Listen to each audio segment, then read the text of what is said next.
Buenas noches y bienvenidos a un nuevo programa de Susurros Jurídicos.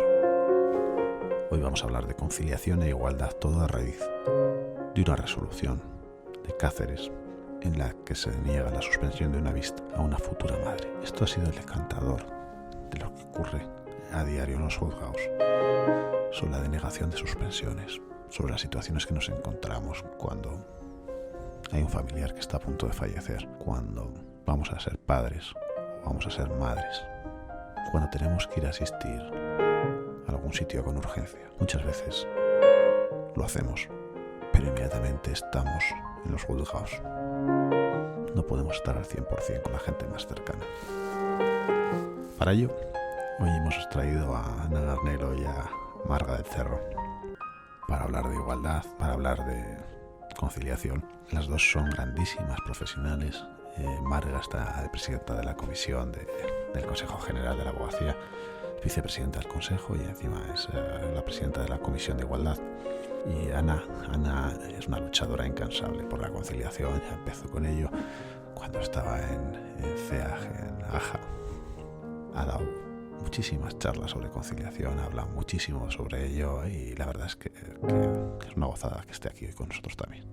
Sin más, voy a dar paso a Marga para que nos haga la introducción y empezar con el debate. En primer lugar, quería agradecer a Susurros Jurídicos que me haya invitado a esta mesa de debate y en especial a todos los compañeros y compañeras que formáis parte de él. Y también quería expresaros que estaba muy celosa porque no había sido invitada con anterioridad a estos susurros y me hacía muchísima ilusión compartir con vosotros estos momentos.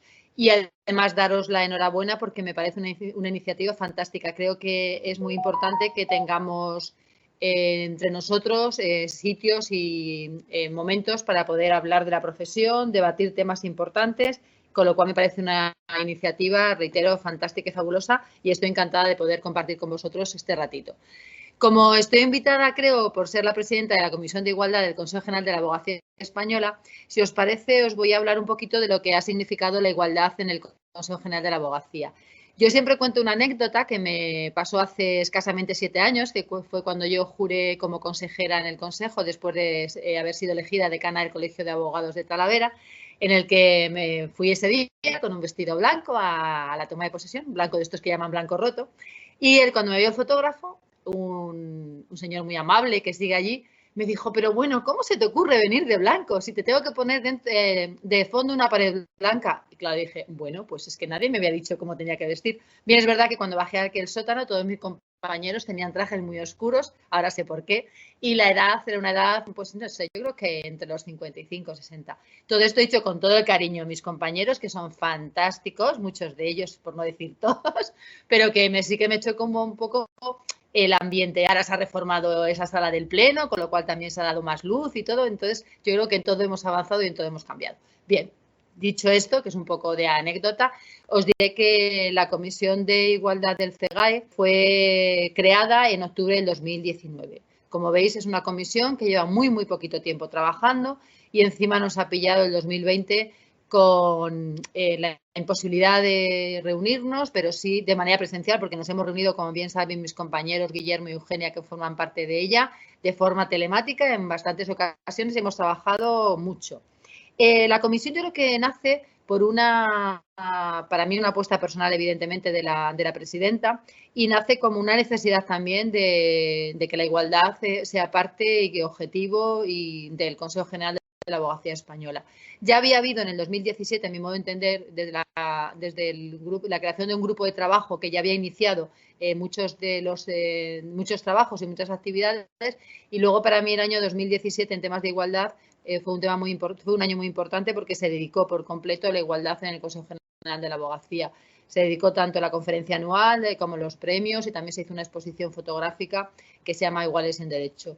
Y también tengo que decir que antes de crear la comisión ya se hizo un plan de igualdad para el Consejo General de la Abogacía, para implementarlo tanto en el personal como además dar un giro a nivel institucional para que la igualdad fuera uno de los principios fundamentales en el Consejo.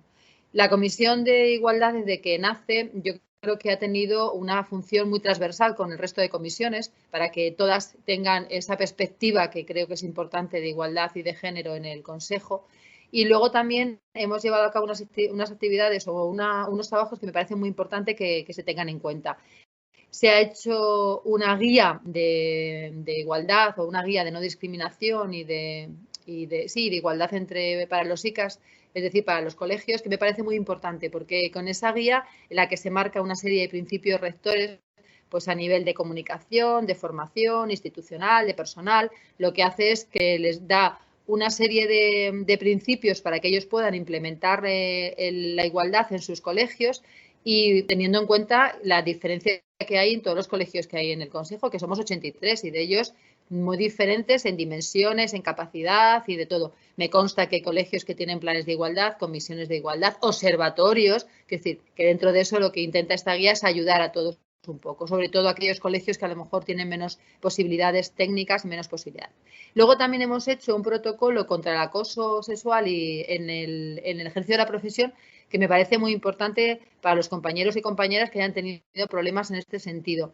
Es un protocolo que se puede implementar en los colegios y que los colegios siguiéndole pueden implementarlo y que además se implementa también el Consejo General de la Abogacía para aquellos compañeros o compañeras que no puedan, no quieran o tengan, siempre hay un poco de pudor, un poco de, en fin, de circunstancias personales que a lo mejor no les parece viable hacer este tipo de denuncias en el colegio, pues que sepan que el Consejo General de la Abogacía está abierto y que tienen el protocolo para que puedan hacerlo. Luego también hemos llevado a cabo una guía de lenguaje inclusivo. Yo siempre digo que respecto al lenguaje inclusivo hay discusiones, hay diferencias, hay diferentes doctrinas. Yo creo que esta guía es muy sencilla. Yo siempre digo que sin tener que ser pesados y ser redundantes, es importante que se visibilice a la mujer tanto en el lenguaje como no. Y el lenguaje siempre es imagen de la sociedad, con lo cual yo creo que a través de él está bien que se visibilice a la mujer y sobre todo en el ejercicio de la profesión. Y luego también vamos a celebrar, por así decirlo, el primer premio de la abogacía en el Consejo y será a primeros de marzo, precisamente teniendo en cuenta esta visibilización de la mujer y sobre todo el papel que tanto hombres como mujeres debemos llevar a cabo en temas de igualdad en el CEGAE. Y luego terminaré simplemente diciendo, luego si queréis ampliamos, que otra de las cuestiones importantísimas para la Comisión de Igualdad y para el Consejo General de la Abogacía Española es la conciliación en el ejercicio. Sin conciliación, yo siempre digo que es imposible que haya igualdad, con lo cual es importantísimo para nosotros que se consiga la conciliación a través de las reformas legislativas que estamos en cada momento demandando al Ministerio de Justicia y a las instituciones que lo deben llevar a cabo. Si me parece, Marga, empezaste en octubre del 2019, has dicho, ¿no? Sí. La verdad es que le has metido bastante ritmo a la comisión. Así que nada. Voy a dar paso, si quieres, Marga, a Vale. Ana, que nos va a hablar de conciliación. Ella es una mujer abogada que desde que estaba en Jóvenes Abogados está muy implicada en todo el tema de conciliación y sobre todo puso su voz cuando ha sido madre, porque le tocó defender mucho sus derechos en ese momento, ¿no? Entonces, sin más, Ana, te voy a dar paso para que nos... Buenas tardes a todos. Antes de nada, quería agradeceros la invitación para participar en este Susurros Jurídicos. Atravesamos una época en la que, a causa de la crisis sanitaria, hemos perdido la oportunidad de encontrarnos con los compañeros antes y después de celebrar vistas, quizá de movernos más por los juzgados, y yo creo que se echan mucho de menos estos intercambios que siempre son tan productivos. Hoy estamos aquí para hablar de conciliación, y lo primero que a mí me parece importante es dejar claro qué es lo que entendemos por conciliación. La conciliación no es algo exclusivo de las madres, de los padres o de las mujeres embarazadas. La conciliación es algo muchísimo más amplio que nos afecta a todos y cada uno de los abogados que ejercemos la profesión. La conciliación implica pues, que tengamos que hacernos cargo de un familiar dependiente, que queramos acompañar a nuestro padre al médico, un tío, un hermano, pero no solo es conciliación de la vida familiar y laboral, también es conciliación de la vida personal.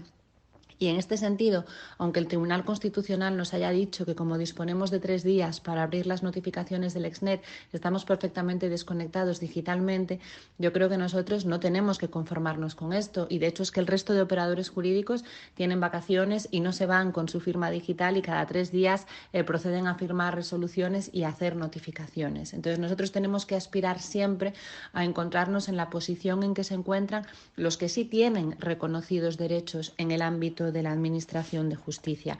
A mí me gustaría, por tanto, que entendiéramos que la conciliación es algo que nos afecta a todos y que es una lucha en la que todos tenemos que tomar parte y no pensar que está reservada a las personas de cierta edad o que han tomado la decisión de ser padres o madres. Y esto lo digo porque algunos de los que estáis aquí sabéis que ya en el año 2018, con la Red de Abogados y Abogadas de España, elaboramos un proyecto de ley para la reforma de la Ley de Enjuiciamiento Civil en esta materia y nos entrevistamos con todos los grupos parlamentarios de la oposición en el Congreso en aquel momento. Esas charlas fueron muy interesantes, tuvimos la oportunidad de ver cómo se entendía este tema y percibir un poco las sensaciones. En aquel momento sí que es cierto que luego hubo una moción de censura, luego en la pandemia, es decir, que nos ha pasado absolutamente todo y al final pues aquello ha quedado un poco aparcado. Pero el hecho de estudiar el tema y de hablar de él en distintos foros nos permitió darnos cuenta de que hay compañeros que no están de acuerdo con esto y que entienden que no es necesario que nosotros dispongamos de la posibilidad de paralizar plazos, de suspender actuaciones en determinadas situaciones. Y yo creo que esto es gravísimo y es algo que es lo primero que tenemos que revisar, porque hoy 4 de enero yo estoy segura de que hay cientos de jueces, LAGs, funcionarios fiscales que están de vacaciones pese a tener sus mesas llenas de expedientes y de cosas que tienen que hacer, que tienen que firmar, que tienen que notificar. Y la Administración de Justicia no puede descansar solo sobre los hombros de los abogados, porque también estoy segura de que hoy, 4 de enero, hay cientos de abogados que están en sus despachos o que han realizado alguna actuación procesal aquejados de algún padecimiento que en un trabajador por cuenta ajena sería hecho causante de una incapacidad. Entonces, tenemos que entender, porque el coronavirus nos lo ha demostrado, que la Administración de Justicia puede detenerse. Es evidente que un abogado no va a pedir la suspensión de una causa compreso, de un procedimiento de familia en determinadas circunstancias, pero también lo es que de la misma forma que un procedimiento puede detenerse por una baja de cualquiera de los implicados, de un testigo, del juez que se va a coger la baja sin tomar en consideración si esta va a ser cubierta o no, pues también los abogados tenemos que tener esta posibilidad y tenemos que luchar por ella de la misma forma en que luchamos por los derechos de nuestros clientes. Sí, tienes razón, Ana. Yo creo que esa sentencia de la que hablas explica muy bien lo lejos que están los jueces a veces de entender, los jueces y las juezas de entender la situación de los abogados y abogadas de aquí. Es decir, que nos den 3 días para recoger notificación y consideren que ese es un tiempo más que suficiente, ya dice mucho lo poco que conocen nuestra profesión desde dentro. Y yo creo que visibilizarlo es nuestra obligación. Entonces, la concienciación tiene que tener a partir de nosotros mismos. Es decir, si nosotros no somos conscientes de que no somos superhombres, porque nos han vendido esa imagen, que somos superhombres y que se nos está muriendo un familiar muy cercano y tenemos que ir a un juicio y alardeamos de eso. Vamos a dar a luz. Yo lo he vivido con mujeres que han dicho, no, es que yo di a luz y a los 5 días estaba trabajando, y lo decían con orgullo porque se tenían que sentir ese orgullo o esa cultura que nos han implantado desde pequeñitos del esfuerzo, del trabajo. Pero eso está mal entendido, ¿no? Entonces, yo no sé si le doy paso a Marga. En principio, yo lo que quería comentar respecto a la intervención de Ana es que estoy totalmente de acuerdo con ella en que conciliar no solamente afecta a maternidad y paternidad. Conciliar va más allá de todo eso. Va efectivamente para poder desarrollar nuestra vida a nivel personal, social, familiar. Pero yo creo que también es importante el tema de reformas legislativas. Yo estoy convencida de que si esas reformas legislativas por las que estamos luchando, bien lo sabes tú ahora desde el Consejo General de la Abogacía, para que se lleven a cabo, no tendríamos que esperar que ningún juez tuviera empatía, ni nos dieran 3 días ni 4. Yo cuando oigo hablar de conciliación y como decías antes de Superwoman por ahí, yo recuerdo que los 2 partos que he tenido he trabajado el mismo día que parí. O sea, hasta el mismo día he trabajado. Si he parido por la tarde, he trabajado esa mañana. Y me parece aberrante ahora, pero fíjate si tenemos que concienciarnos que a mí eso en su momento no me pareció aberrante y ahora sí que me lo parece. ¿Por qué? Porque no tenía conciencia de lo que era conciliar. Entonces es importantísimo conciliar. Yo creo que las propuestas de modificaciones legislativas que ha hecho el CEGAE, que ya tiene el Ministerio de Justicia y que tienen otras instituciones, son fundamentales y en ellas se recogen todos los supuestos. Por ejemplo, nuestra compañera y compañero de Cáceres no hubieran tenido ningún problema si esas reformas legislativas se hubieran llevado a cabo. El Constitucional no tendría que decirnos si 3 días son desconexión o no desconexión. Quiero decir, que es fundamental que esas reformas nos den el principio fundamental que tenemos de conciliar. Y luego hay un problema. Nosotros tenemos un problema con la conciliación que yo creo que nos lo ha puesto un poco de relieve, y es lo siguiente. Tenemos que tener en cuenta que nuestro cliente nos ha elegido, o sea, quiere que seamos sus defensores. La tutela judicial efectiva tiene como base principal la defensa, el derecho de defensa. Entonces, yo estoy un poco harta de escuchar eso de, pues si él no puede, si esta abogada no puede, este abogado no puede, que le sustituya.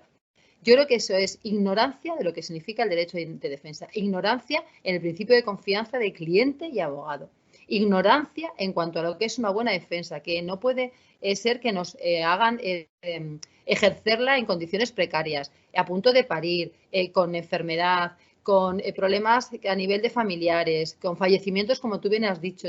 Entonces, todo eso va más allá de nosotros. Va conciliación para los abogados y las abogadas y luego la mejor defensa que tenemos que ofrecer a nuestros clientes, que incluye eso. Y no se me ocurre ningún abogado ni ninguna abogada buena que lleve a cabo dilaciones indebidas porque, vamos, se las invente, que no, que eso no existe. Entonces, no habrá dilaciones indebidas porque no somos así nosotros.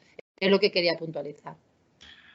Ima me ha pedido la palabra como amante de la igualdad, defensora acérrima y sobre todo porque además el tema del que estamos empezando a hablar ha ocurrido en Cáceres, su tierra. Entonces, Ima, te doy paso para que nos introduzcas un poco también ese tema y nos hables de la igualdad desde tu punto de vista. Bueno, pues empezando por dar las gracias a Marga y Ana por estar aquí. Dos mujeres a las que yo no solo quiero y tengo la suerte de llamar amigas, sino a las que admiro porque son dos mujeres, como a mí me gustan, muy claras y muy luchadoras. Y estaba deseando que estuvierais aquí. Marga, lo de la envidia, creo que ya lo hemos hablado alguna vez, eras una de nuestras apuestas para Susurros, sí o sí. Y Ana también, o sea que un placer que estéis aquí las dos. Sobre el tema que nos ha llevado a adelantar este programa, porque este programa sobre igualdad estaba pensado para más adelante, tiene todo que ver con lo que ha dicho Willy de lo que ha sucedido a la compañera y al compañero de Cáceres, María y Antonio, y resumo un poquito que por aquellos que no lo sepan lo que ha pasado.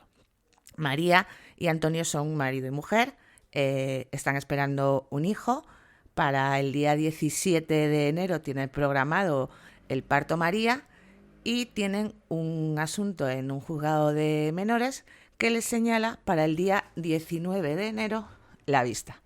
María, en previsión con la fecha que tiene certificada por los médicos, pide la suspensión al juzgado y el juzgado, en este caso la juez que está sustituyendo a la titular del juzgado, le dicta una providencia en la que le deniega la suspensión alegando que, en previsión de que es una baja larga, pues que no se concede la suspensión en primer lugar y además luego dice que se le concede y se requiere a los clientes de María y de Antonio para que designen letrado o letrada en el plazo de 3 días y que de no hacerlo se les nombrará uno de oficio.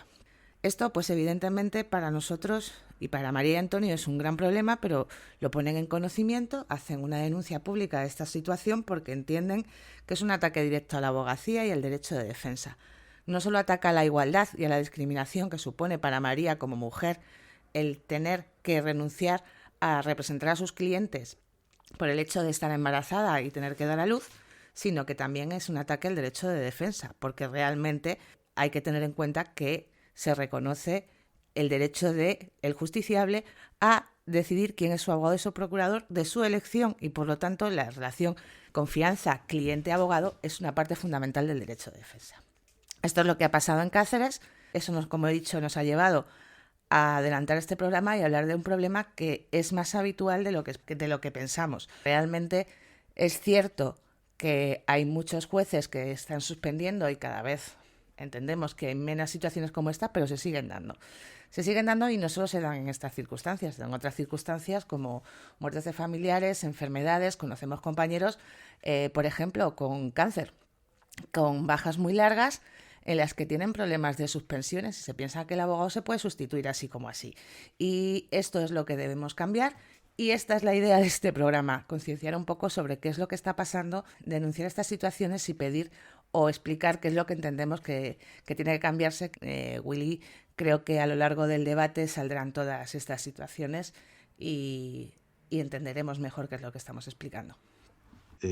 Bueno, yo voy metiendo las cuñas que se nos van ocurriendo, ¿no? Es decir, conciliación también supone los casos en los que se te ha muerto un padre, un familiar cercano y tienes que ir a celebrar el juicio el mismo día que tienes el entierro, o cuando tu padre está fallado a punto, vamos, tu padre, un familiar cercano, está a punto de fallecer y tienes que celebrar un juicio cuando sabes que posiblemente sea el último día, ¿no? También respecto al tema de Cáceres, al tema de... Hay un tema de la providencia muy importante, JR. Te doy paso con ello. Yo entiendo que una de las cosas que hace la juez y que puede, para mí no está bien hecha, es eso de que si los clientes elijan a otro abogado privado y si no lo eligen, se les pondrá uno del turno de oficio. Yo entiendo que técnicamente eso no es posible. No sé qué opinas tú. Bueno, en primer lugar, agradecer la presencia con nosotros esta noche de Marga y de Ana. Creo que hablar sobre la igualdad y sobre la conciliación de la abogacía es fundamental. Creo que tenemos un largo camino todavía por recorrer. Se necesita y se precisa una reforma legislativa. Después hablaremos de ello, supongo. Respecto a lo que señala, desde luego, la resolución judicial ha sido un auténtico, desde mi punto de vista, un auténtico atropello a los derechos tanto de mis compañeros como de los justiciables. Creo que por un lado se está conculcando el derecho de defensa y por otro lado se conculca la igualdad. Se conculca la Ley Orgánica 3/2007 de 22 de marzo, por ejemplo, en cuyo artículo 3 prohíbe, con base precisamente en ese principio de igualdad, amparado por la Constitución, pues lo que es una desigualdad de trato entre hombres y mujeres y cualquier actuación que pudiera conllevar algún atisbo de discriminación por causas derivadas de la maternidad, como podría ser el caso. Además, la juez o el juez, es una jueza, va más allá. Es que directamente, como digo, ataca al derecho de defensa, intenta que los justiciables designen un nuevo abogado, una nueva abogada, o, en su caso, si no lo designan, que el turno de oficio, los colegios profesionales, el colegio profesional, en este caso de Cáceres, designe uno. A mí eso me parece aberrante, por un lado, porque no sé si estos compañeros están designados por el turno de oficio, y luego si estuviesen designados por el turno de oficio, la ley no ampara una nueva designación, por mucho que lo diga la jueza. La ley, el artículo 21... de la Ley de Asistencia Jurídica Gratuita, pues determina cuáles son los casos en los cuales pues, se puede designar y desde luego no ampara el hecho de que una abogada o el abogado vayan a ser padres, pues que se designe un nuevo letrado, ya está designado. Y después, por otro lado, pues claro, el hecho de que tengamos un abogado, ¿no? Una abogada, van a ser padres y la jueza dice, mira, como van a ser padres ustedes, apártense, le quitamos la confianza abogado-cliente, que es esencial en esta profesión, designen ustedes a los justiciables otro abogado, otra abogada, y encima le quitamos el trabajo a los abogados por el hecho de llegar a esa maternidad, a esa paternidad. Me parece aberrante completamente y, por supuesto, antijurídico. Por lo tanto, yo espero desde luego el Colegio de Abogados de Cáceres, si llega el caso, pues se pronunciará y decidirá lo que tenga que decir la Junta de Gobierno, faltaría más, pero desde luego, desde mi punto de vista, en modo alguno procedería a una designación de letrado. ¿Quieres que añadamos algo más o te hago otra pregunta?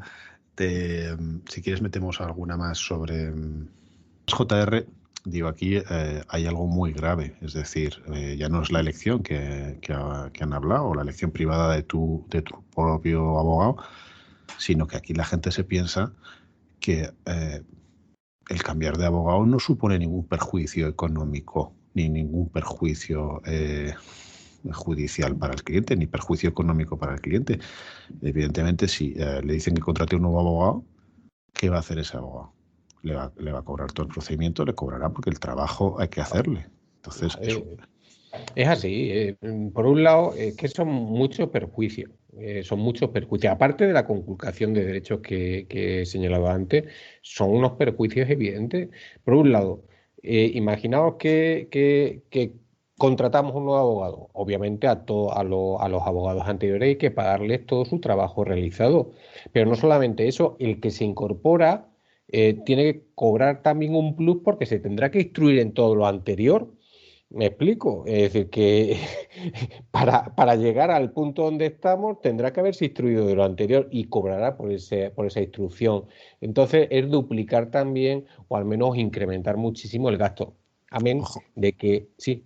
Sí, no, ojo, que se tiene que instruir. Esta providencia yo creo que es del 22 al 23 de diciembre, o sea, en plenas Navidades, y le están señalando una vista para un señalamiento para final, 18 de enero. Y la indefensión que se provoca. Si es que es todo un sinsentido, es todo un sinsentido jurídico. Aparte de que estamos hablando de un procedimiento, esto es un procedimiento de menores. Aunque era una jueza penal, viene a sustituir a la jueza de menores y por unas causas concretas la sustituye y es un procedimiento de menores y creo recordar que este procedimiento, según me comentaron los compañeros, se inició en junio, lleva 6 meses lleva el procedimiento. Un procedimiento de menores realmente no estamos hablando de un tiempo enorme que digamos es que llevan tanto tiempo, que claro, llevan años y tal.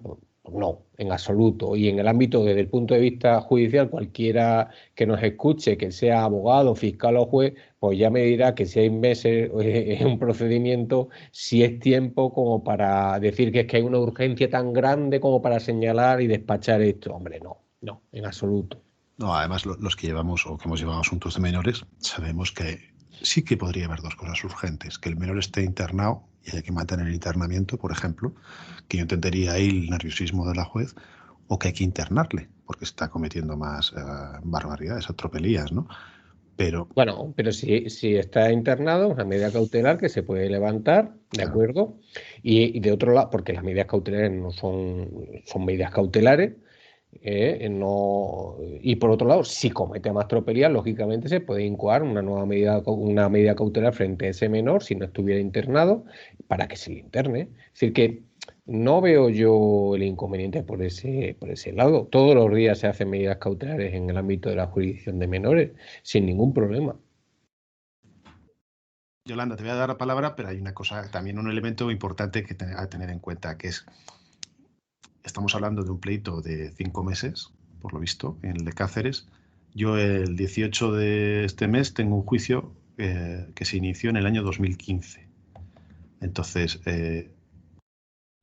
los plazos son muy importantes y entiendo que los retrasos son muy importantes, pero ¿hasta qué punto los abogados tenemos capacidad de retrasar algo mucho, poco, y es más culpa de otras cosas que pasan en los juzgados los retrasos? A ver, bueno, evidentemente los abogados, los letrados en un procedimiento, pues pueden empezar a recurrir absolutamente todas las providencias y ir demorando los plazos. Eso es algo que, bueno, que todos evidentemente conocemos. Pero a nadie, a ningún letrado en su sano juicio, le interesa demorar un procedimiento para nada, porque nosotros evidentemente tenemos un encargo de nuestro cliente y nuestro cliente tiene que obtener una satisfacción judicial una vez que ese asunto se comienza lo más rápidamente posible, y esa es también nuestra satisfacción y es además nuestro medio de vida. Quiero decir que aparte de trabajar con provisiones de fondos, la parte más importante de la minuta se cobra precisamente cuando el asunto se termina, cuando se dicta la sentencia. Entonces, pensar que los letrados adrede demoramos los procedimientos es un absurdo totalmente, porque es tirar piedras contra nuestro propio tejado. Pero, y quiero decir además también respecto, bueno, pues a lo que se ha venido diciendo, que fijaros, lo mismo que estamos diciendo con las reformas legislativas, fijaros lo importante que es que con la misma ley que tenemos ahora, sí que hay jueces, hay magistrados que han dictado resoluciones acordando esas suspensiones de plazos. Entonces, lo que muchas veces decimos que es la perspectiva con la misma ley, la forma en la que se interpreta esa ley, nos lleva a pensar que otra interpretación a favor de esas suspensiones que se piden por letrados y letradas en el momento que solicitan esa suspensión es posible. Y eso lo demostraron pues, aquí en Ponferrada con aquella resolución judicial famosa en la que, en la que una compañera decidió que se cogía su baja maternal. Además es una letrada que presta sus servicios también para el colegio en el servicio de orientación jurídica, que perfectamente se cogió su baja en nuestro servicio de orientación jurídica y lo solicitó en el juzgado de lo penal para tener el plazo demorado, suspendido, en tanto en cuanto disfrutaba de su baja de maternidad. Y curiosamente, con la misma ley por la que se deniega, en este caso se admitió. Y se admitió la suspensión durante toda la baja, lo que nos demuestra que, independientemente, que estoy por supuestísimo, tengo claro, como dicen Ana y como dice Marga, que la salida es la reforma de la ley, eso lo tengo clarísimo, pero que con la ley que tenemos ahora, las interpretaciones nos llevan a que también es posible la suspensión, es así, y que solo es que los que tienen que dictar esas resoluciones se den cuenta de que es posible y que se puede hacer. Nosotros no tenemos ese derecho a la desconexión digital, pero también es cierto que en nuestro país hay instituciones que sí lo reconocen. No lo reconoce el Ministerio de Justicia, pero sí Hacienda, por ejemplo. Hacienda, que en muchísimas cosas va por delante, sí que tiene reconocidos 30 días en los que nosotros podemos decir que no se nos notifique al año y marcar los días que queramos para poder efectivamente ejercer nuestro derecho a la conciliación personal, a cogernos nuestras vacaciones, a lo que sea. Entonces, sí que es posible con lo que tenemos, pero lo cierto es que en justicia nunca ha habido estas inquietudes, nunca ha habido una movilización total por parte de todos. Y tendrá que llegar, sea de una forma o sea de otra, sea por la sensibilidad de quienes tienen que dictar esas resoluciones que están empezando a ser dictadas, favorables a las suspensiones, o sea por la reforma legislativa, porque no cabe otra. O sea, lo que no es de recibo es que sean derechos que disfrutan cualquier tipo de trabajadores y no disfrutamos nosotros. Ana, ese inicio de resoluciones favorables, ¿a qué crees que es debido? ¿A nueva concienciación? ¿A evolución de la sociedad? ¿A qué?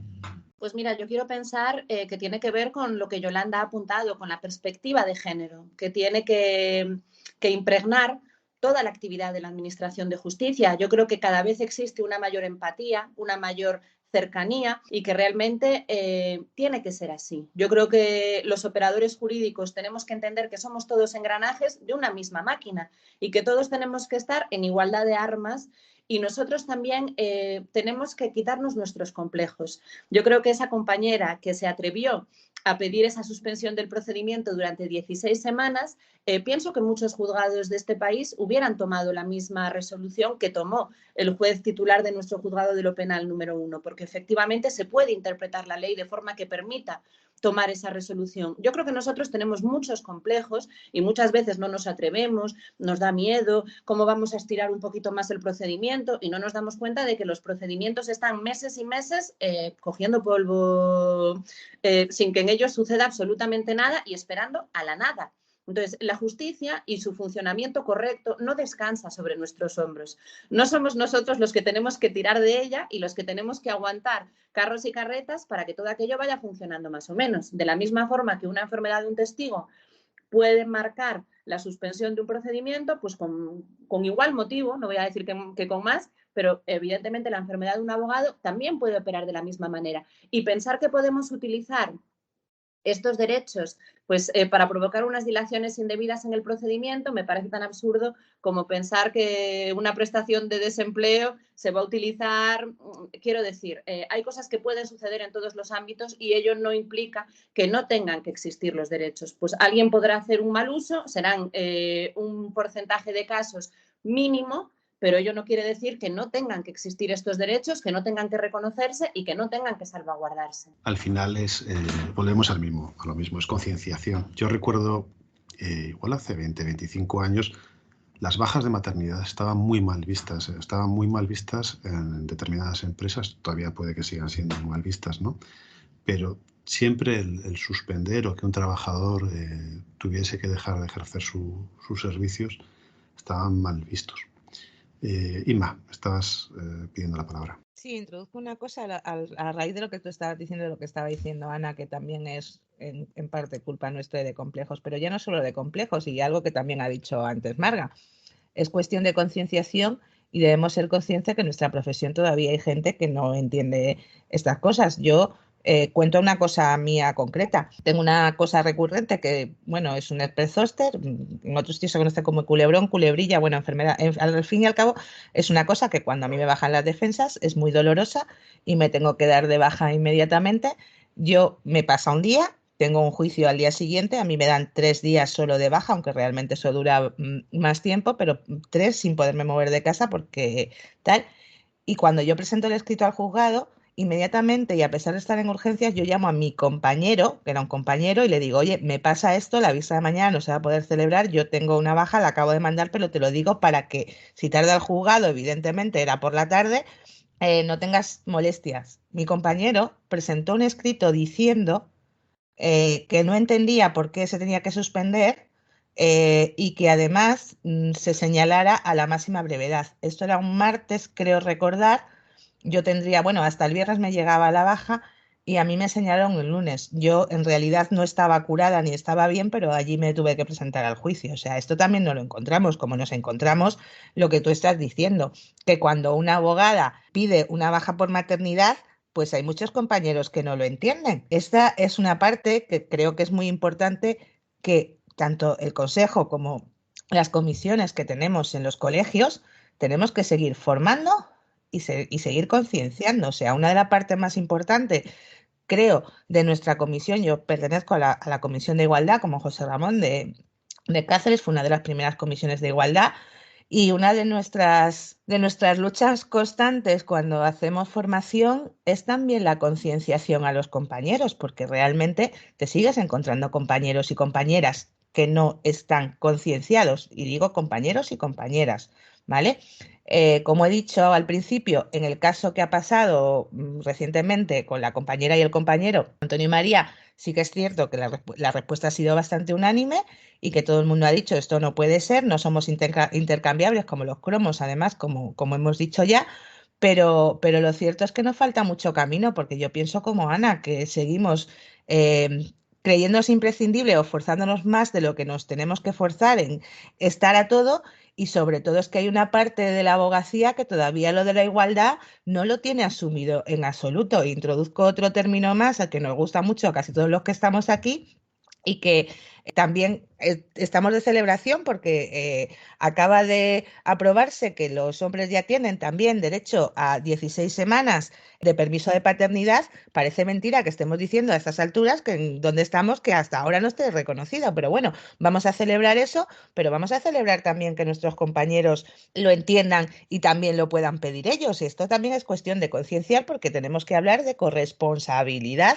cuando hablamos de maternidad y paternidad, y es una de las cosas que en igualdad intentamos luchar mucho, ¿no? En cuanto a cuando se habla del cuidado de los hijos, hay que entender de una vez también que conciliación y corresponsabilidad van de la mano, y que yo me lo puedo pedir como abogada, pero a lo mejor te lo tienes que pedir tú como abogado para que seas tú el que cuide y no sea yo la que cuide, o podamos cuidar ambos, ¿vale? Esta parte también quería introducirla en todo lo que tenemos que hablar. Vale, 2 cosas, o 3. ¿vale? Voy a dar la palabra primero a Eugenia, pero antes la voy a dejar que se prepare a Marga. Marga, dos palabras que me parecen importantísimas para después de Eugenia: sesgos y corresponsabilidad, ¿vale? Vamos a aclarar esos dos términos, si te parece. Eugenia, te voy a introducir con una cosa, porque yo sé que en Barcelona en determinadas cosas vais muy avanzados, como en el máster de la abogacía y en las carreras posiblemente también. ¿Hay algún tipo de concienciación, algún tipo de formación en igualdad, en conciliación, en los máster, en la carrera? Porque entiendo que la formación debería empezar por ahí, es decir, educando a nuestros abogados para que cuando lleguen sepan que deben de ceder y no deben de ser suites, abogados de suite, que no sé cómo se llama, de comerse el mundo y comerse al contrario y esto. Y luego, que me expliques un poco los protocolos que se aprobaron en Barcelona ya hace un año y pico, que fueron de los primeros. Sí, exacto, Willy. Nosotros en lo que es la formación ya incorporamos, cuando aprobamos el Plan de Igualdad en el año 2017, toda la perspectiva de género en todos y cada uno de los másters, jornadas, cursos que se iban impartiendo, y asimismo pues hemos hecho mucha formación en materia de igualdad, que yo creo que era fundamental. Aparte, pues también la guía para despachos de abogados para que puedan tener sus propios planes de igualdad, que era fundamental que un despacho supiera cómo hacerlo, y también pues hicimos también una guía y un canal de denuncias para que las compañeras, y en su caso pues hubiera también compañeros, pues pudieran denunciar los supuestos de acoso, y bueno, realmente pues está trabajando mucho desde que se puso en marcha este plan de igualdad. Pero nosotros sí que, yo os estoy escuchando y yo creo que sin duda me doy cuenta que estamos bastante por delante en Cataluña. Es decir, afortunadamente nosotros ya en el año 2009, fijaros que hicimos el primer protocolo de suspensiones de juicios por maternidad y paternidad. En ese momento yo estaba en la Junta de Gobierno con la que fuera la primera mujer decana del Colegio de Abogacía de Barcelona y la que también luego empezó a promover todo el cambio de la denominación del colegio. Os estoy hablando de hace ya más de 15 años. Y que además también se encontró como Marga en ese momento bastante sola en el Consejo de la Abogacía Española. Tampoco lo tuvo fácil, un poco como yo, tenemos una adaptación muy, muy parecida. Lo que sí que era madre también, y es madre de 4 hijos, yo en ese momento recientemente había tenido a mi segundo hijo y como a veces pues explicabais este caso de la compañera de Cáceres, yo me alegro muchísimo que se haya enterado toda España, porque en ese momento, cuando me pasó a mí, no se enteró nadie más que yo y me dio tal ataque de rabia y de indignación que hoy tenemos un protocolo que hemos aprobado, que hemos actualizado, porque ya no es el del 2009, lo tenemos actualizado, ya no solo con los supuestos de maternidad y paternidad, como bien indicaba, sino también por matrimonio, por defunción y por intervención clínica y reposo por caso de inseminación artificial y fecundación in vitro. Por lo tanto, yo creo que hemos dado unos pasos de gigante en los últimos años, en los que realmente ha priorizado este artículo, ¿no?, al que hacíamos referencia de la ley de enjuiciamiento civil, que se ha interpretado de una manera extensiva gracias a los protocolos que se han podido firmar con el Tribunal Superior de Justicia de Cataluña y que vienen aprobados por el Consejo General del Poder Judicial. Es decir, lo que no entiendo es cómo puede ser que precisamente hablábamos de igualdad, pero ya no solo de género, pero también ha de ser igualdad en las comunidades autónomas, que es otro tema que quizás podríamos hablar más adelante, pero desde luego que no se está cumpliendo, porque en todo caso yo me doy cuenta que la situación de los abogados y abogadas en Cataluña, en este sentido, es muchísimo más favorable. Os confirmo que por temas de inseminación artificial y fecundación in vitro, hasta que todo el tiempo que dure la baja por la cual médica tú has estado durante este periodo, puedes suspender el procedimiento. Por temas de matrimonio, tienes 15 días desde que contraes matrimonio para poder también suspender el juicio y que se fije posteriormente.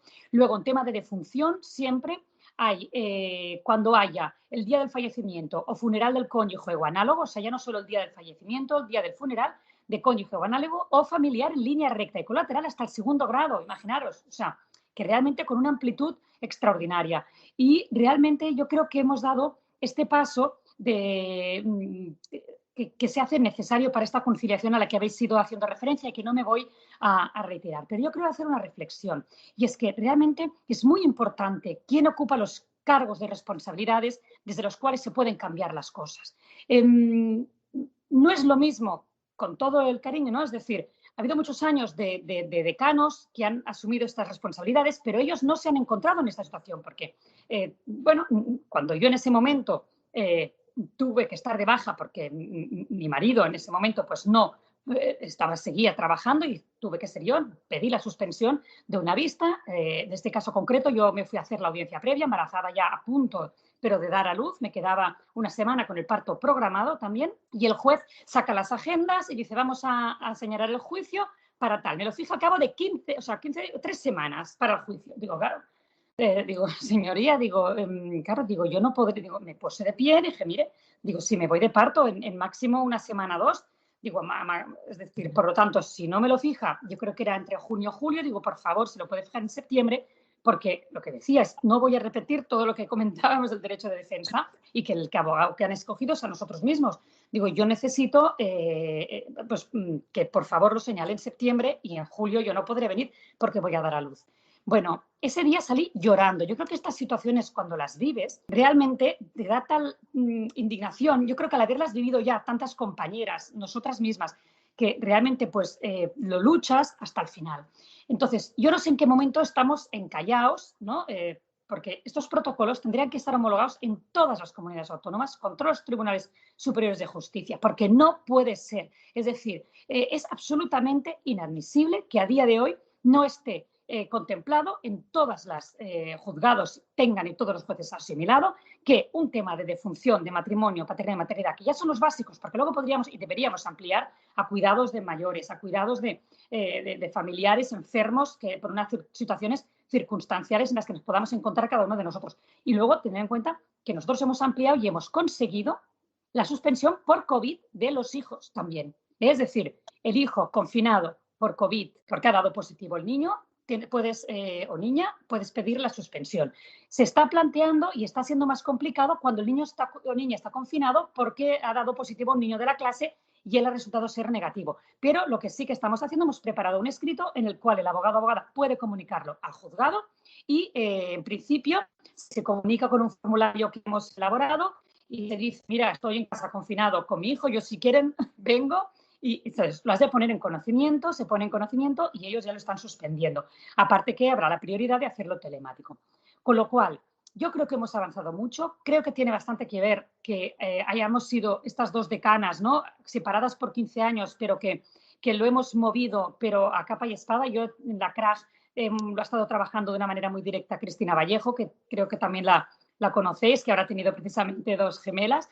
Y yo creo que es fundamental, ¿no? Y es un poco, para no extenderme más, pues lo que os quería comentar y que creo que es muy importante que este protocolo pues lo tengamos todos. Silvia Jiménez Salas, tú eres cercana, ¿no? Sí, estuvo dando una charla en Burgos hace 3 o 4 meses y explicó muy bien la corresponsabilidad, la relevancia y sobre todo las estadísticas derivadas de la evolución de los inicios de la corresponsabilidad. Es decir, en el momento en que los hombres empiezan a asumir funciones en casa, las mujeres pueden desarrollar más la actividad fuera. Eso es un tema muy interesante, Marga, ¿no?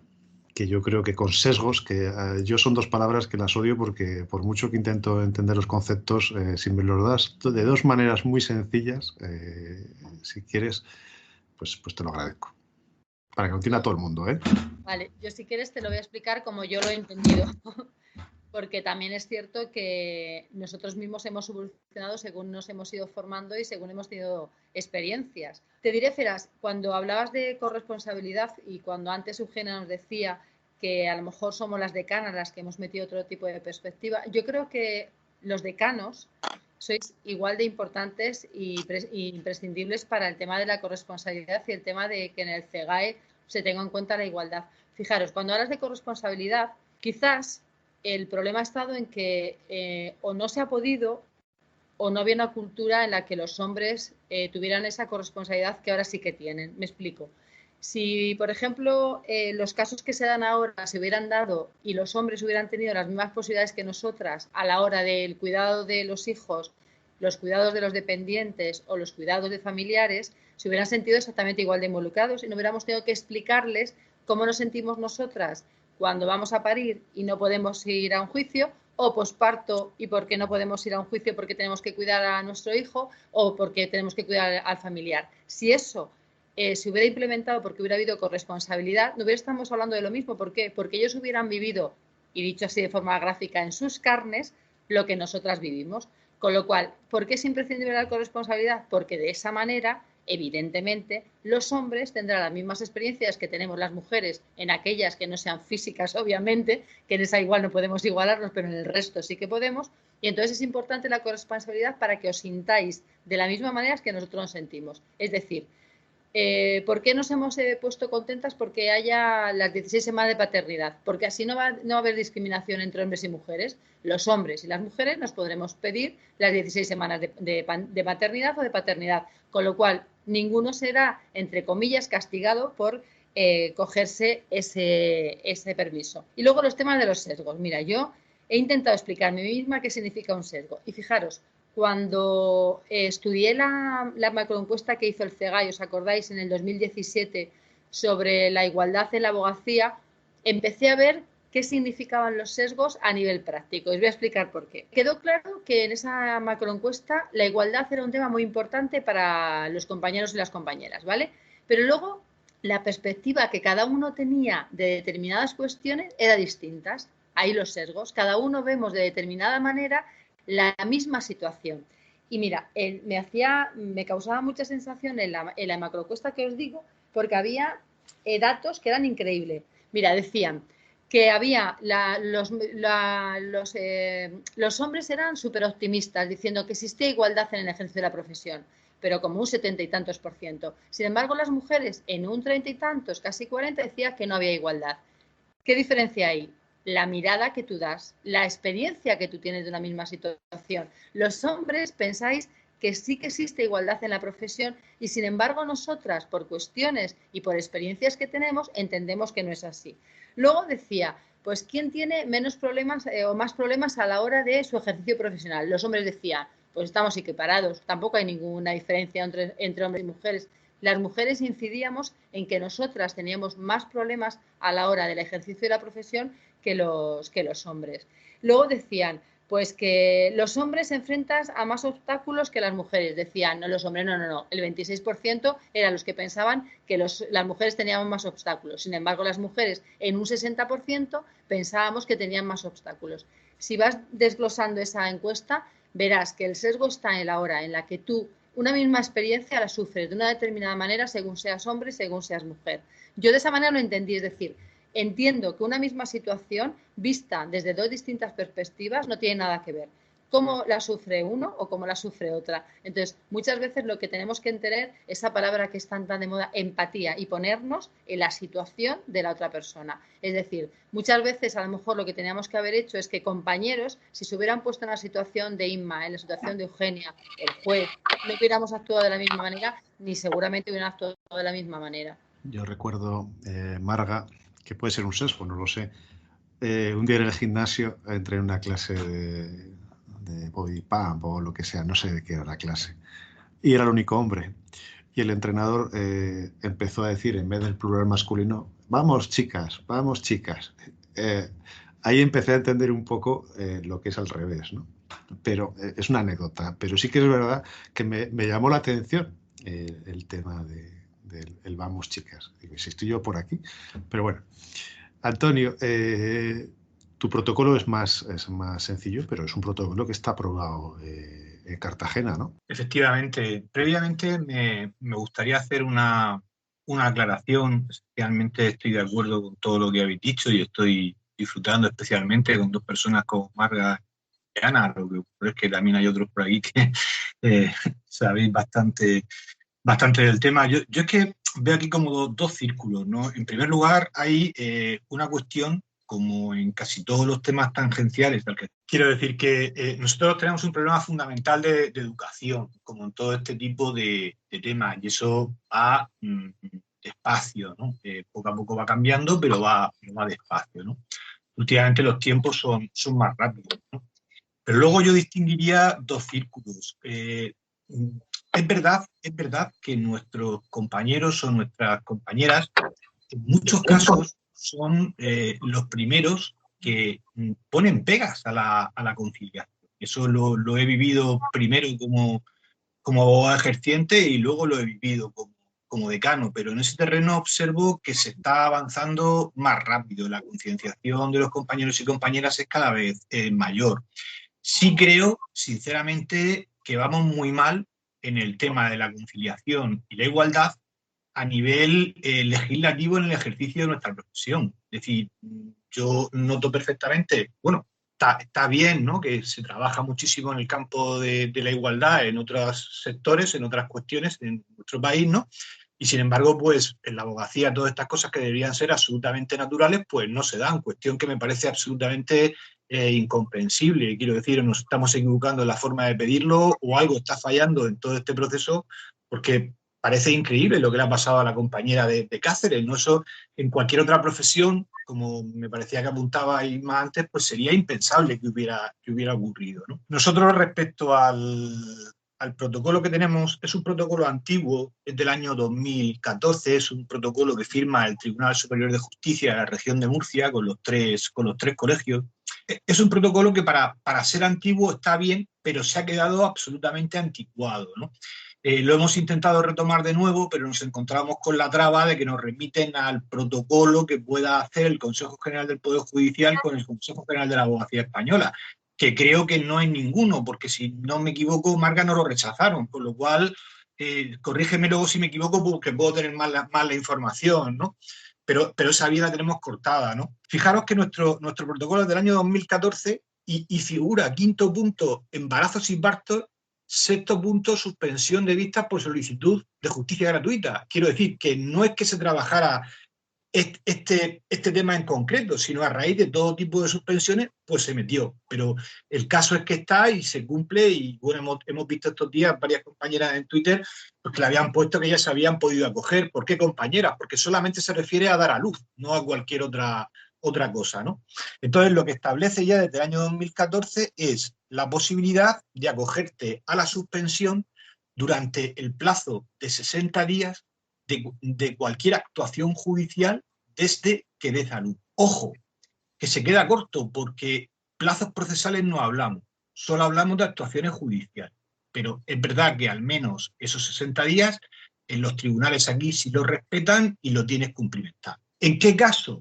Pues en todos los casos, menos en uno, que entenderemos fácilmente como abogados, que son causas con preso, en el cual pues te hace una valoración de que la letrada que esté pidiendo la suspensión junto con el colegio del tribunal harán el máximo esfuerzo posible para una conciliación, para que en ese caso vaya otro letrado, ¿no? A realizarlo, que es el único caso. Y bueno, el único punto destacable es que al final llama la atención casi por lo pintoresco, porque cuando el tema sea de especial dificultad es un detalle, porque a los 2 meses añade el tiempo que el tribunal a discreción entienda que necesitará la letrada para poder volver a ver el asunto, ¿no?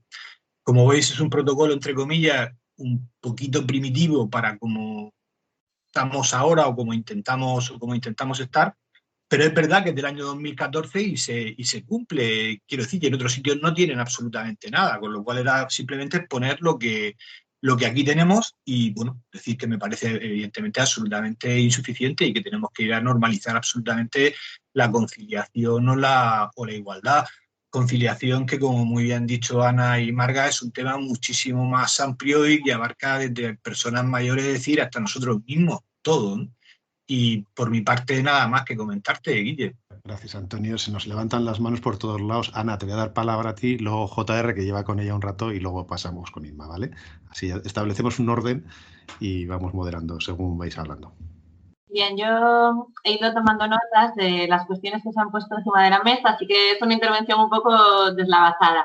Fijaos, con todo lo que a mí me preocupa esta materia de la conciliación, con todo lo que me concierne la igualdad, el tema del lenguaje a mí es algo que me da muy igual.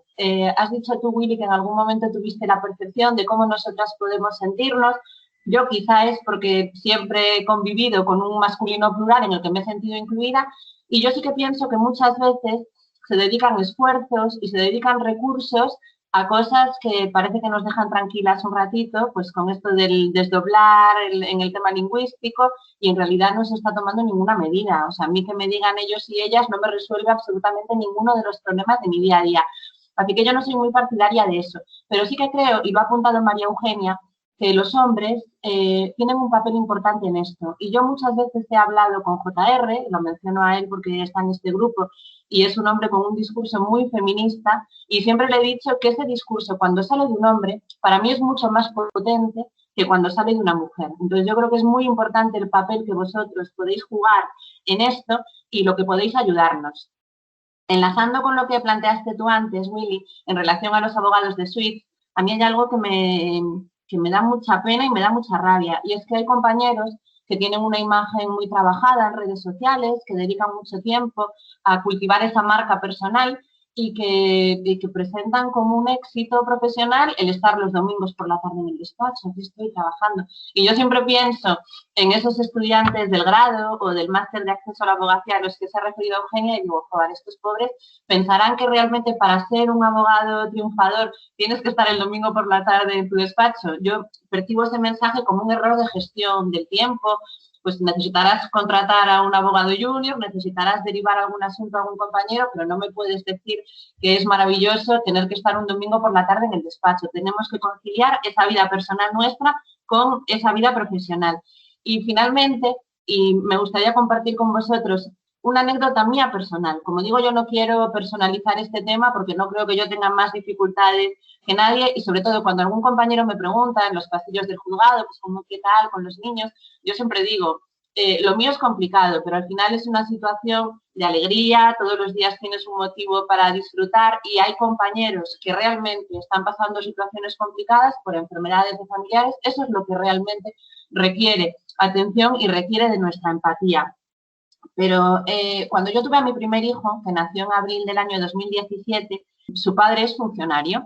Entonces, a mí la mutualidad de la abogacía me certificó que yo no tenía una baja por maternidad, que lo que tenía era un pago único por nacimiento de hijo y lactancia. Efectivamente, la mutualidad de la abogacía nos paga, pues no sé si son 70 euros o algo así, por un concepto que denomina lactancia. Entonces, por esa referencia de la mutualidad de la abogacía y por ese pago, yo no pude ceder a mi marido el permiso de lactancia, y tuvimos que ir a un contencioso que se resolvió recientemente cuando mi hijo ya ha cumplido 3 años, y en el que efectivamente nos dieron la razón y nos dijeron que él podía disfrutar de ese permiso de lactancia porque no se podía indemnizar y que realmente eso no podía ser. Entonces, muchas veces también cuando hablamos de las situaciones de baja, de cómo nos encontramos, de cómo nos vemos, pues es que tenemos muchos más problemas y nos llueven por todos los lados.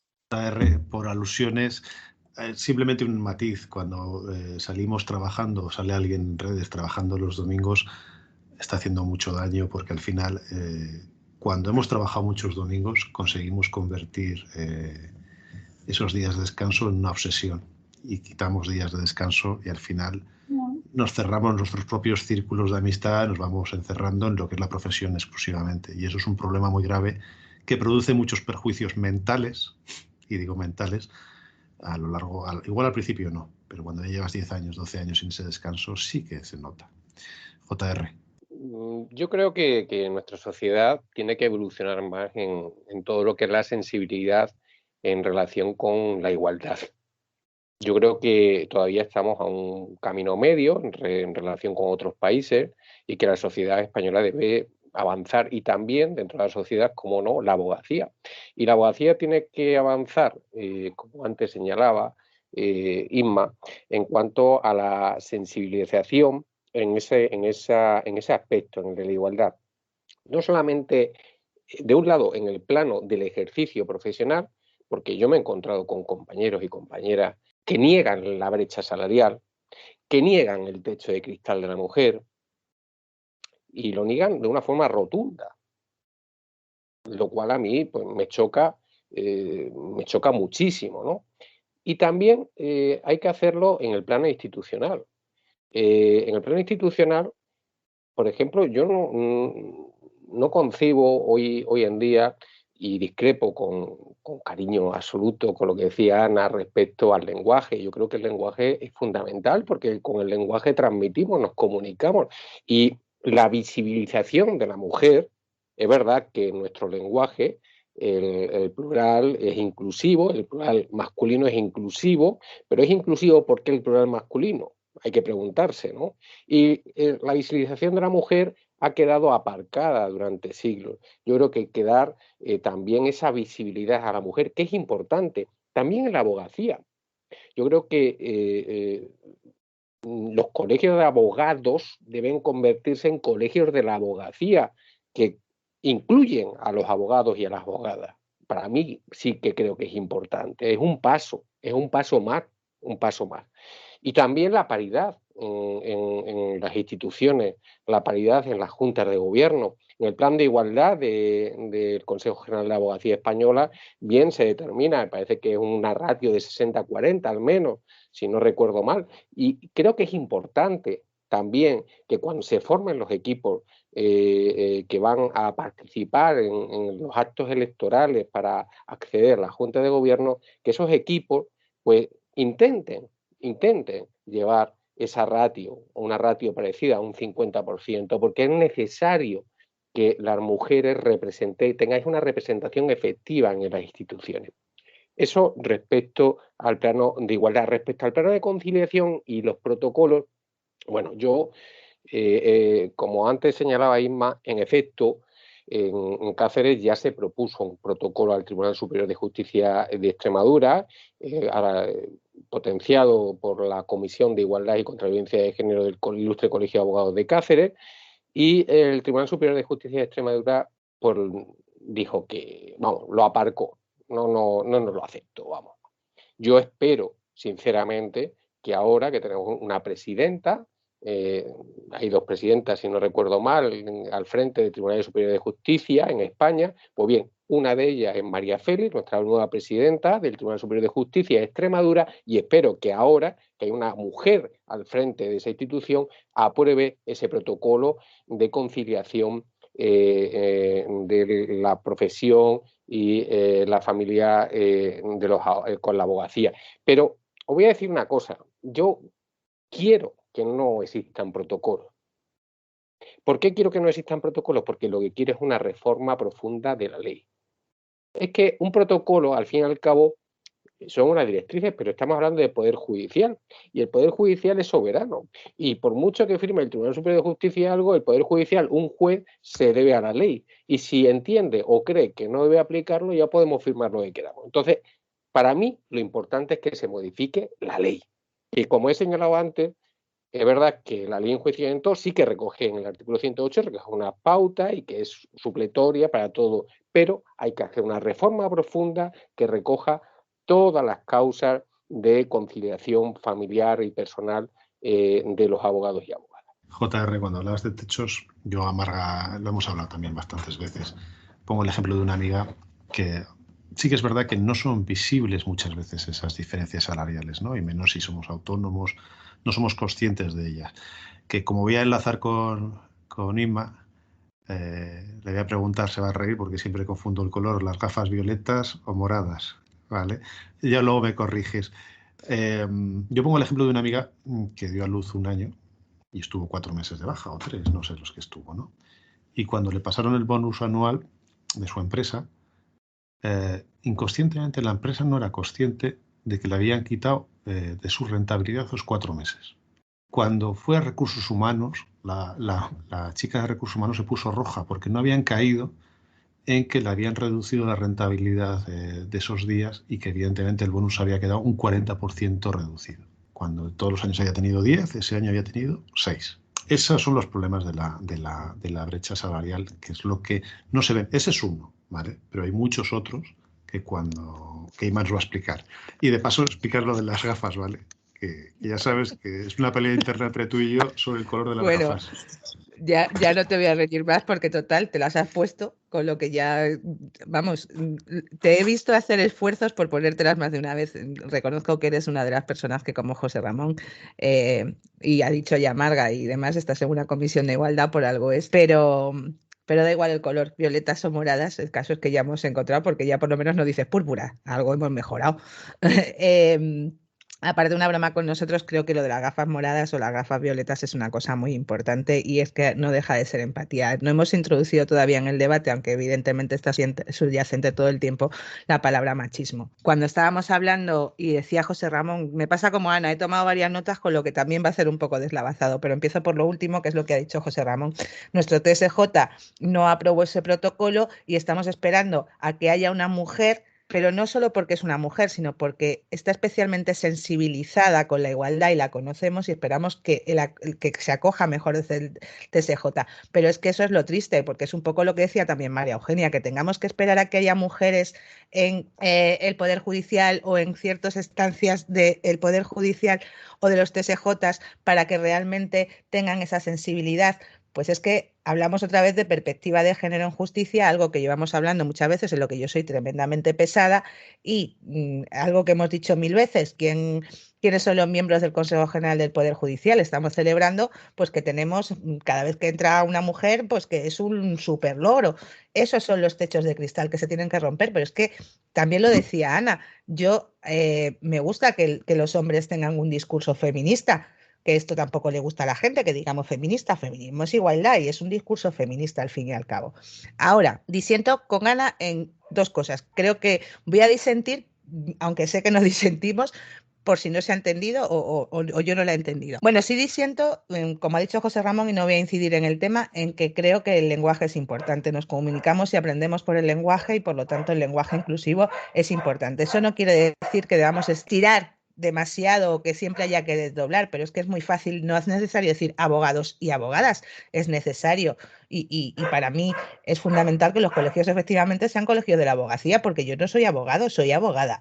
Entonces me parece muy sencillo decir abogacía. Hay muchas palabras que pueden utilizarse y que incluyen igual sin tener que desdoblar. Eso lo primero. Segundo, el ejemplo que ha puesto Willy, igual que existe el plural, también cuando hay más mujeres que hombres se acepta que se utilice el femenino en lugar del masculino y no lo hacemos normalmente. Bueno, pues es visibilizar y al fin y al cabo es necesario. Eso me lleva a otra cosa y y también va relacionado con los techos de cristal y en cuanto a las decanas. Aquí hay 2 decanas y saben que yo soy muy fan de las decanas y lo digo muchas veces y lo digo en redes 1000 veces y va un poco en relación con lo que también ha dicho José Ramón. Las juntas de gobierno, que por suerte cada vez somos más mujeres, Marga y yo lo hemos hablado más de una vez. ¿Por qué no nos presentamos las abogadas a juntas de gobierno? ¿Por qué realmente no hay mujeres en las juntas de gobierno o mujeres decanas? Pues porque la realidad no es solo que, como ellas han dicho, ha sido tradicionalmente un mundo de hombres, sino porque las mujeres, nosotras mismas, cuando hemos tenido que conciliar nuestra vida personal con la del trabajo, hemos renunciado en muchos casos a subir en nuestra carrera por no dejar el cuidado de nuestros hijos o de nuestra familia, otras responsabilidades, y por suerte eso está cambiando, y bueno, este año de hecho tenemos un montón de decanas más de lo que yo me alegro enormemente y lo seguiré diciendo. O sea, necesitamos más decanas y necesitamos hombres que sean, y decía lo del discurso feminista, que sean aliados. A mí me gusta mucho que se defienda la igualdad entre hombres y mujeres, pero evidentemente lo que no me gusta, y es una cosa que también criticamos mucho en redes y hemos visto hace muy poco, es que los hombres defiendan o me defiendan a mí solo cuando son hombres. Me refiero, no hace mucho, no sé, 1 mes, 2 meses, 3, no sé, es que este año yo lo de las fechas lo llevo muy mal, veíamos una cumbre de conciliación, igualdad y no sé qué, y resulta que eran todos hombres. Mira, perdóname, a mí no me puedes tutelar, que esto es una de las cosas que tenemos ya hace muchas veces dicho. Tú eres mi aliado en cuanto a reivindicaciones que yo pueda tener como mujer porque he sufrido discriminaciones que tú no has sufrido. Pero puedes ser mi aliado, pero no puedes tutelarme y enalborar esa bandera en mi nombre, porque en ese caso estás volviendo a discriminarme. Cuando hacemos el discurso tenemos que aprender que es una lucha de todos juntos y en el mismo plano, o sea, de igualdad. A mí no me pongas en una conferencia a 5 tíos, perdonadme, diciendo que yo tengo que ser madre así, o que necesito conciliación, o que los techos de cristal, o que las mujeres en los altos directivos tenemos que ser X. Oye, mira, perdona, bueno, esto ya es otra. Cuando vemos congresos, Barcelona en esto, por ejemplo, tiene también un congreso de mujeres directivas y demás, y creo que cada vez debe, como ha dicho Marga, visibilizarse este tipo de cosas, porque todavía lo necesitamos, ojalá un día deje de ser necesario, pero cuando vemos congresos o vemos charlas de los grandes despachos o de los top de la abogacía que vemos todavía, hombres, entonces algo estamos haciendo mal y algo estamos comunicando mal porque estamos transmitiendo el mensaje contrario al que queremos hacer. La igualdad es que haya paridad en ciertas cosas y a mí no me puede decir nadie que no hay abogadas top para que estén este tipo de cosas, porque a estas alturas las hay. El tema de los techos de cristal, una de las cosas que yo he estado siempre muy orgullosa en el Colegio de Cáceres es una cosa que hicimos y la he comentado varias veces. Es el tema, hicimos un afterwork en el que llamamos a todos los jueces y a varios fiscales de todas las jurisdicciones, ¿vale? Estábamos también abogados.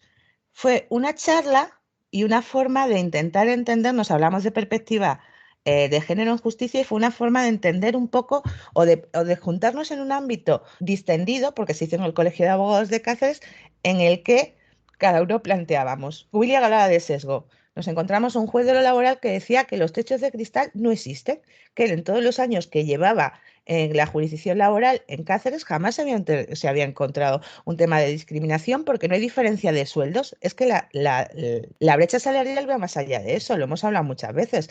Va que las mujeres tenemos, por ejemplo, medias jornadas en lugar de jornadas completas.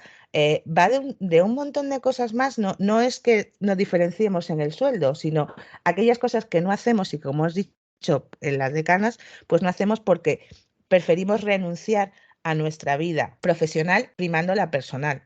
Entonces, eso también es muy, muy importante que empecemos a cambiarlo. Por eso digo que me resultó, y es de las cosas que más orgullosa estoy, porque me parece muy importante que desde los colegios concienciemos, y fue una forma de concienciar, de sentarnos todos y que los jueces entendieran lo que nosotros decíamos respecto a la igualdad y que ellos entendieran también el punto de vista de nuestros clientes, de nuestra profesión, y fue muy enriquecedor. Creo que todo eso seguimos o debemos seguir comentándolo desde los colegios y desde las comisiones de igualdad. O sea, tenemos que salir fuera también de los colegios, ya no solo, lo decía también Antonio, la educación en igualdad, que nos matamos desde el consejo, nos matamos desde los colegios en decirlo, pues a lo mejor tenemos que, con Marga lo he hablado muchas veces, sabe que soy muy fan del tema, bueno, y con los demás que estáis aquí porque también hemos tenido experiencias y demás. Y eso me recuerda también una cosa que decía del máster, lo decía Eugenia, que vosotros sí lo tenéis en una mesa de trabajo en el Colegio de Barcelona precisamente, en reformas en justicias que proponía el Colegio de Barcelona, en la mesa que yo estaba, que precisamente era la de igualdad, cómo no. Una de las cosas que proponíamos y que yo me molesté en mirar es que en ningún máster de abogacía en ese momento, hace 2 años, existía una formación en perspectiva de género en justicia, por ejemplo. O sea, ya ni siquiera en igualdad. En perspectiva de género me molesté en mirar los planes que había en casi todos los colegios y en casi todas las facultades y demás sobre el tema y no encontré un solo máster en el que se incluyera la perspectiva de género, por ejemplo, en justicia. Creo que es una carencia muy importante que debemos también luchar. Creo que tenemos mucha labor que hacer en justicia porque, como ha dicho antes, es el terreno abandonado, la igualdad. Muchas gracias, Inma. Yo, se nos está yendo el tiempo de las manos, para cerrar, si queréis, algo muy rapidito, Marga o Ana, o si queréis, Marga. Sí, yo efectivamente, que se nos va el tiempo, yo voy a concretarte 2 cuestiones que me parece muy importante de todo el tiempo que llevamos debatiendo. Yo creo que los protocolos son un instrumento que para mí no cubre todas y cada una de las necesidades que tenemos en la abogacía actualmente para los temas de conciliación. Estoy totalmente de acuerdo con JR, que lo ha dicho muy claro, y estoy en esa misma tónica. Sí que tengo que pensar que además es una pena, sinceramente, por decirlo así, que haya discriminación en el ejercicio de la abogacía en cuanto a cómo podemos ejercer unos y otros en determinados territorios. Y precisamente eso es así porque no existe una reforma legislativa imprescindible. También quiero dejar claro que los protocolos no son de obligado cumplimiento, con lo cual siempre estaremos bajo la discrecionalidad de ese juez o esa jueza que quiera, que tenga empatía, que le apetezca, que no le apetezca. Nuestro ejercicio en la profesión no puede estar sometido al arbitrio de dependencias, de empatías y de sensibilidades. Creo que por eso es importante y necesaria la reforma legislativa. Cuestión importantísima. Y luego, como habéis incidido mucho, o algunos, en el tema de la abogacía institucional, Yo no soy muy dada a los datos, pero voy a dar datos de la situación actual a nivel de la abogacía institucional recogidos en diciembre de 2020, aunque tengo que decir que alguna decana de Cataluña todavía no ha tomado posesión y también de Ávila. Pero para que veáis, si en el Consejo General de la Abogacía somos 111 personas, de ellas mujeres solo somos 16. Ojo al dato, 16. Bien. Pero si vamos ahondando en las juntas de gobierno, cuando habláis de paridad y cuando habláis de qué órganos son los en los que estamos las mujeres, fijaros, solo 10 colegios tienen paridad absoluta, 50% de los 83. 24 colegios tienen más del 50%. Bueno, este dato me gusta. 49 colegios tienen menos del 50% de sus juntas de gobierno mujeres. 2 colegios a diciembre de 2020 no tenían ni una sola mujer en sus juntas de gobierno, ¿vale? Pero ahora vamos a detenernos en lo que son los cargos institucionales. Decanas, éramos un 15%, ahora somos un 17%. Vicedecanas, el 36%. Si os fijáis, la diferencia de los órganos representativos, ¿vale? Tesoreras, el 29% y secretarias, el 36%. Hemos aumentado del 25 al 36 en secretarias. En tesoreras también aumentamos. Estamos muy equilibradas en vicedecanas y en decanas, sinceramente, seguimos siendo muy pocas. Pero no es porque yo crea que deban ser mujeres las que sean decanas, no, sino porque no tiene sentido. Fijaros, en la franja de los 5 años de antigüedad de colegiación son 54% mujeres. Quiero decir que si tú representas a una profesión en la que las mujeres son en una franja el 54% y en lo que es a nivel general el 47-48%, no parece de recibo que las que representemos a mujeres seamos solamente el 17% de decana, ¿no os parece? Y estoy con eso con Inma y que lo hemos hablado muchas veces. No es que nuestras elecciones no sean libres y se presente quien quiera y votemos a quien quiera, sí, pero habrá que pensar por qué la mujer no se quiere presentar, por qué son pocas las mujeres que quieren ser decanas o participar en juntas de gobierno y animar a las compañeras a que sean mucho más participativas en las juntas de gobierno y en actividades colegiales, porque tenemos que pensar que los colegios son los que representamos a la profesión. Si no estamos ahí, no representamos al nivel que debemos representar a nuestras compañeras. Así que animar a la gente que se presenten. No me extiendo más. Muchas gracias, Marga. Y Ana, te doy el cierre del programa, si te parece, y ya concluimos. Os decía que para mí las conclusiones de este encuentro son todas positivas, como lo son siempre los encuentros entre compañeros, las sinergias que se crean y el ver que en muchas cosas estamos en la misma situación y sobre todo que avanzamos en la misma situación porque todos detectamos las mismas necesidades. Todos hemos estado de acuerdo en la necesidad de una reforma legislativa que configure derechos que nosotros exigimos para nuestros clientes. Lo que tenemos que hacer es exigirlos también para nosotros, tener valor, plantarnos, reclamar nuestras necesidades, tanto de conciliación en la vida personal como en la vida familiar y de verdad poner de nuestra parte como colectivo. Entender que esto es algo que nos afecta a todos, apartar esas definiciones que pretenden limitar la conciliación a solo unos ámbitos, aunque sea importante la maternidad y la paternidad, pero entender que esto es algo de todos los compañeros, por lo que tenemos que unirnos para efectivamente conseguir un avance en esta materia que sin duda va a redundar en un beneficio de la calidad de vida de todos. Tú lo has dicho, William, en algún momento, esa carga de trabajo, esa imposibilidad de separar una cosa de otra, es que no trae absolutamente nada positivo y no es esa la imagen que tenemos que transmitir de la profesión. No tenemos en ningún caso que fomentar que la idea del abogado exitoso vaya ligada al abogado sin vida más allá de su despacho y al abogado que no puede levantar la cabeza del ordenador y de la base de datos.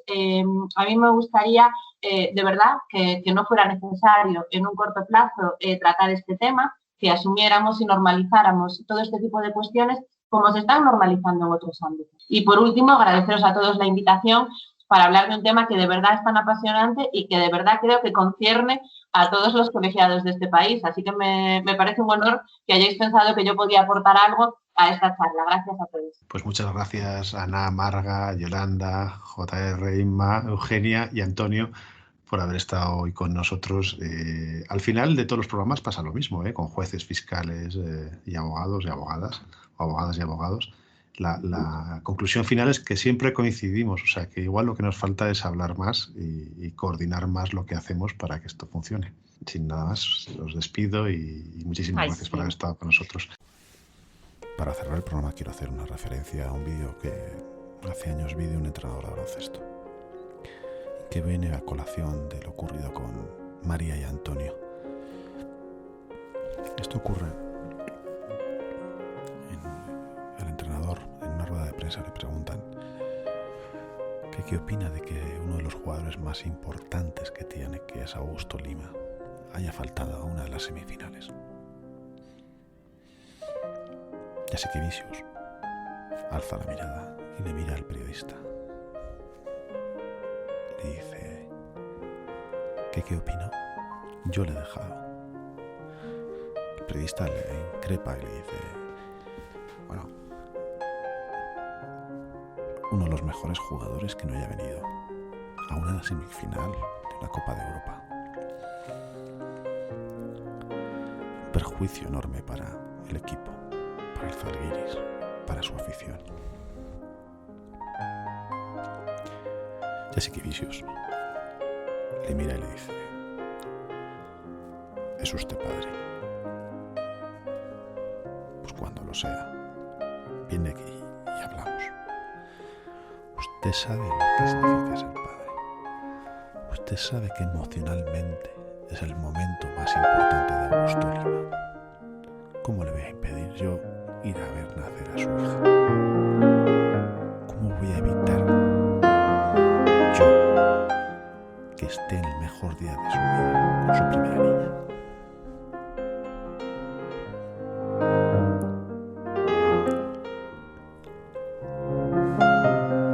Lo transponemos a lo que ha ocurrido con Antonio y María y Antonio. María pide casi un mes y pico antes que se le suspenda una vista que se le señaló para 2 días antes del nacimiento, 2 días después del nacimiento de su hija. Y aquí es la contradicción con lo que acabo de contar.